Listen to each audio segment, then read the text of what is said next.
I'm Allison with CFRA. Hi! I used to listen to your radio station all the time. I watch Grey's Anatomy like a religion.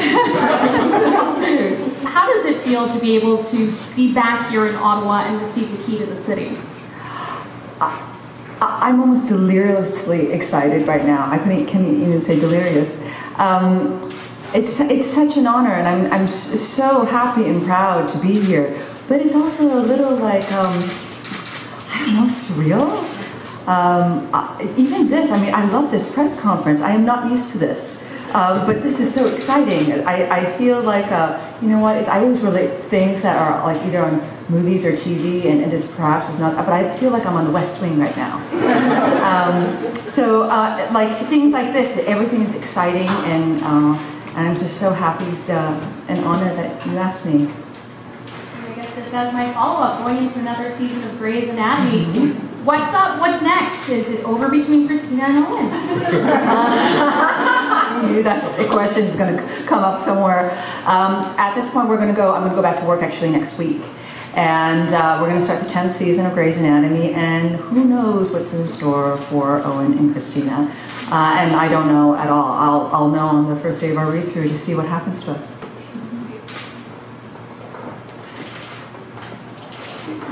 Hi, Sandra. I'm Claudia Cotillo with CTV Ottawa. Hi. So I just want to ask you a little bit about your background here and your beginnings in performance here in Ottawa. Can you share some of your memories with us?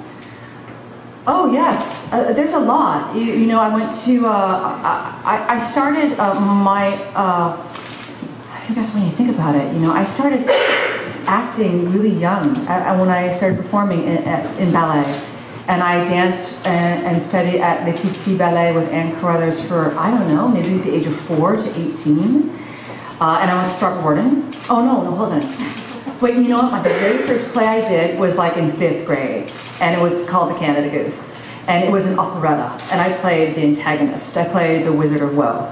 And from that, and that has to do with my choir teacher, Mrs. Millett, who I think is still, she's in Vancouver somewhere. So that's like my choir teacher at Knoxdale. And then going on through Greenbank to Robert Gordon, I was a huge part of my entire time in high school was the Canadian Improv Games. I did so much of my training in improv and acting actually happened during those formative years from grade 9 to grade 13. I mean, I can't tell you how much that training affected my career so deeply. And you know, and within that, oh my gosh, and all these things are coming back. My first gig was actually probably when I was 14 or something, and it was for an industrial video about kids to not drink and drive. And that's the first time I was ever in front of a camera. And so from 14 to about 17 or 18, I was doing like IGA commercials, industrial videos, and like videos, crazy videos, just to instruct people how to do things. So a lot of my career, a lot of my early training started here. Okay. And when it comes to giving advice to young people, especially Canadians, and young people from the community here in the city, what advice do you give to them to get started and follow that acting bug if they have it?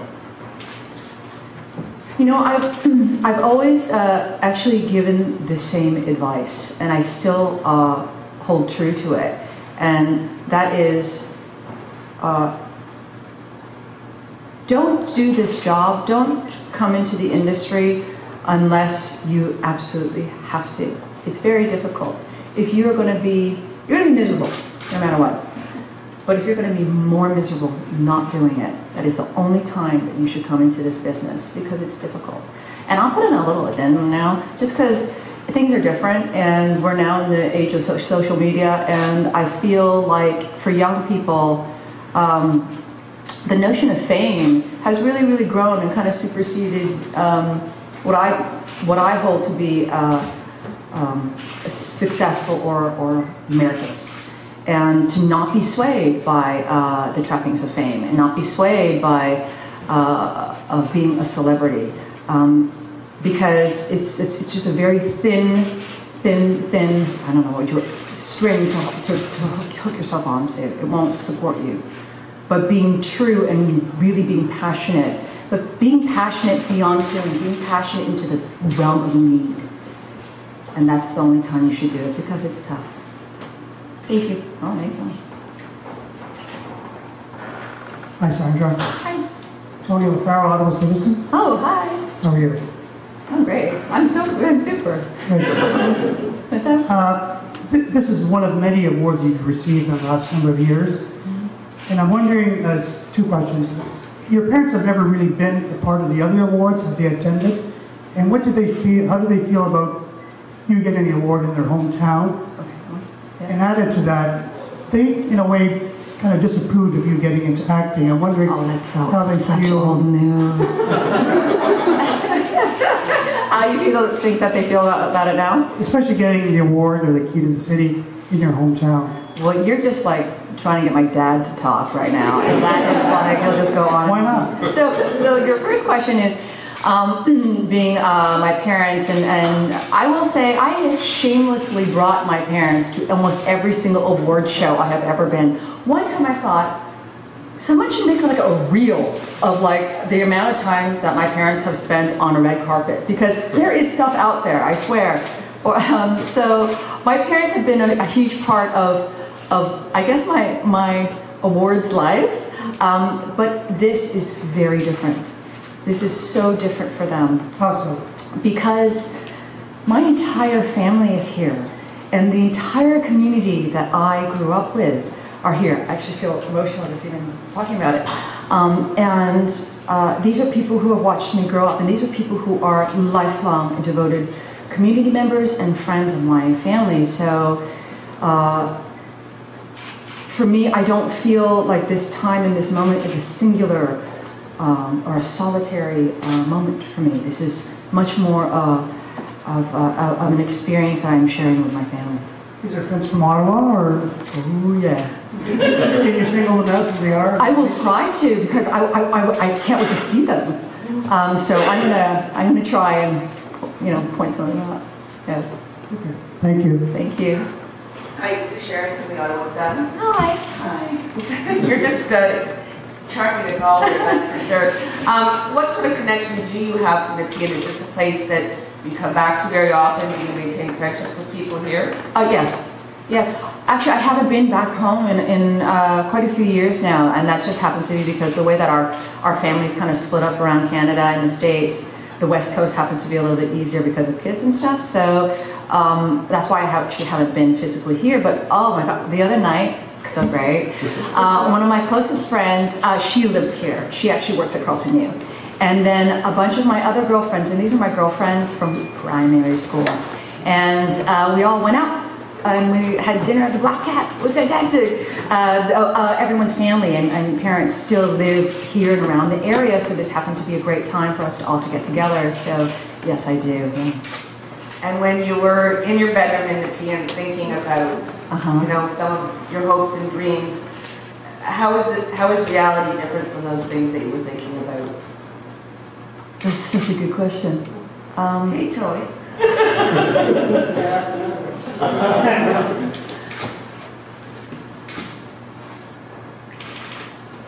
I don't know if when I was like lying in my bedroom, if I ever pictured that I would be sitting with Mayor Watson.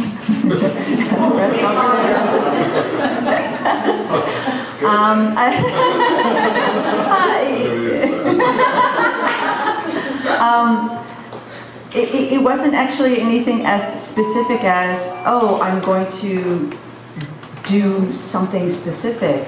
It was more kind of like or even living in Los Angeles, quite honestly. I never thought that I would live in Los Angeles. I kind of thought that I would go to New York and be on Broadway. For me, theater was much more of my background. In some ways, no, I could never picture any of this. But in another way, I feel like, that drive that I was talking to you about, that drive and that need to either achieve something or to connect in some sort of way, I feel like I have experienced that in my life now.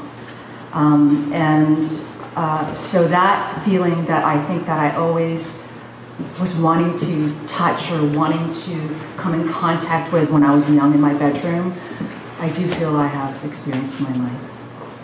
Anytime. Hey Sandra, Alan Neal from CBC Radio. Hello, how are you doing? Hi. Question, you were talking, we replayed today on Holiday. Oh my gosh, can I tell you? I was driving home from the hair salon, and I'm driving this, oh my god, Dan. Oh my god, he's playing that thing. And then I was just like, I kind of like, oh my gosh. And that put me in such a, I don't know, it put me in such a reflective mood. Because you're asking me questions about like the experience of how it was to, how it is to receive something. So anyway, sorry, go on. No, as long as we can use Sandra Oh listens to All in a Day on CBC Radio, I'm Okay, good. I think yeah, that's good. That's the only tagline we need. Totally. No, but I was thinking about Johnson Moretti, Yeah. the role that he played in improv for you Yes. here. I wonder now, given when you're on Grey's Anatomy, when you're filming stuff, how much of a role does improv still play? Because for people who were around then, you were awesome at improv. And I just wonder how much we see of those skills on a program like Grey's Anatomy. I would say every day. Every day. And I remember thinking about this, and I think everyone, I mean, you use these skills all the time, every day in your job. I think everyone should learn how to improvise.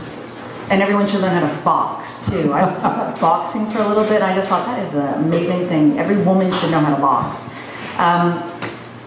Because that goes from the place of, in the moment, dealing with an actor, even though it's television and it's film, so it's, in all intents and purposes, you can start again. Sometimes amazing things happen when someone flubs up or someone goes up on a line and then you're able to slip in. So on just a very general acting level, it's always still there. But I would say being quick on your feet and being able to solve problems with writers on set. You can be on set and suddenly a scene doesn't work, right? So you better be able to come up with something. And a lot of people don't have that skill, and that's fine. Oh, I'll say this one thing. I just finished a film with Melissa McCarthy. I was just going to say, that's got to do with the master of improv. Right? Yes. She's a master improviser.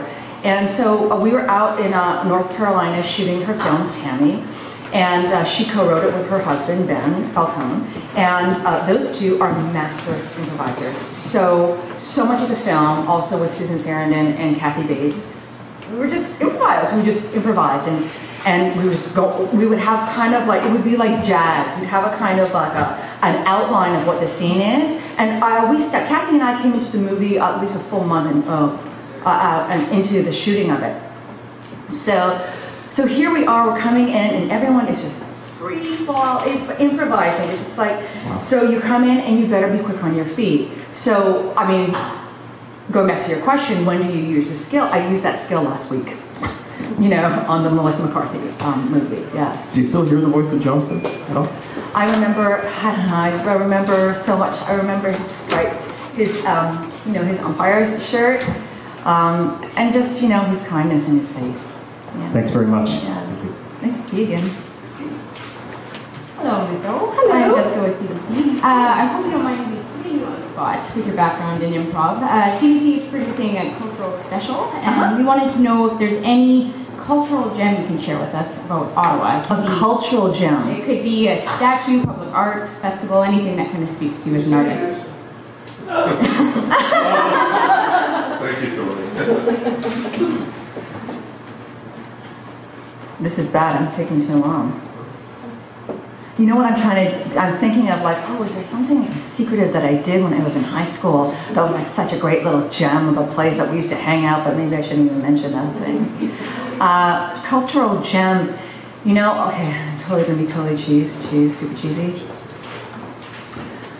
And I don't even know if we can still do this. Can you be on Parliament Hill when the fireworks are going off?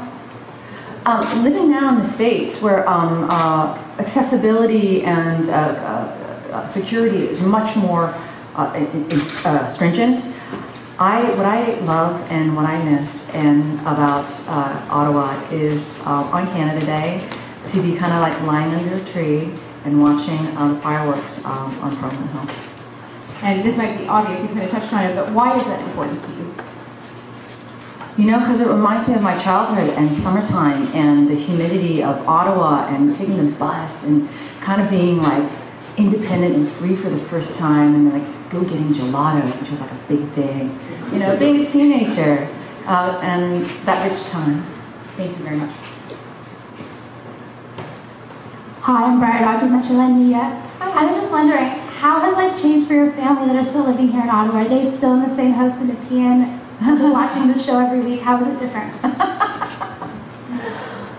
My mom and dad, and there's my sister. My parents still live in Nepean, and actually don't live in our childhood home. They kind of downsize, as many parents do when all the children have flown the nest. But I think they're like die-hard fans. If they're not watching it, they'll record it. And then if for some reason they haven't recorded it, or somehow, sometimes it doesn't play, sometimes they skip a week or so, they'll call me and say, why wasn't it on? So yes, my parents are still here, but my siblings live elsewhere. And have they been gotten to know as Sandra Oh's parents? Is it a very common thing? I don't know, is it? My mom just shook her head. My dad would go this. My mom's like this. My parents are well known as themselves in the Korean community. But as I said before, I don't know how many times that they have been. Did you ever see, I shamelessly brought them on Jimmy Kimmel once. Did anyone ever catch that one? It was a good one. Because actually my brother was not well, and he happened to have been in the hospital in Boston. And I told him, hey, I'm going to be on Kimmel tonight. I'm bringing mom and dad. Watch this. And so Jimmy, who's a great improviser, I eventually did this bit with mom and dad, and it's just like, they're so amazing. All you have to do is shoot them, and there's story and wonderfulness. And I gave a shout out to my brother because he was in the hospital. Yeah. Great, thanks. You're welcome. I think that concludes it. We're now at 6:40, so thank you very much. Thank you so much. Thank you very much.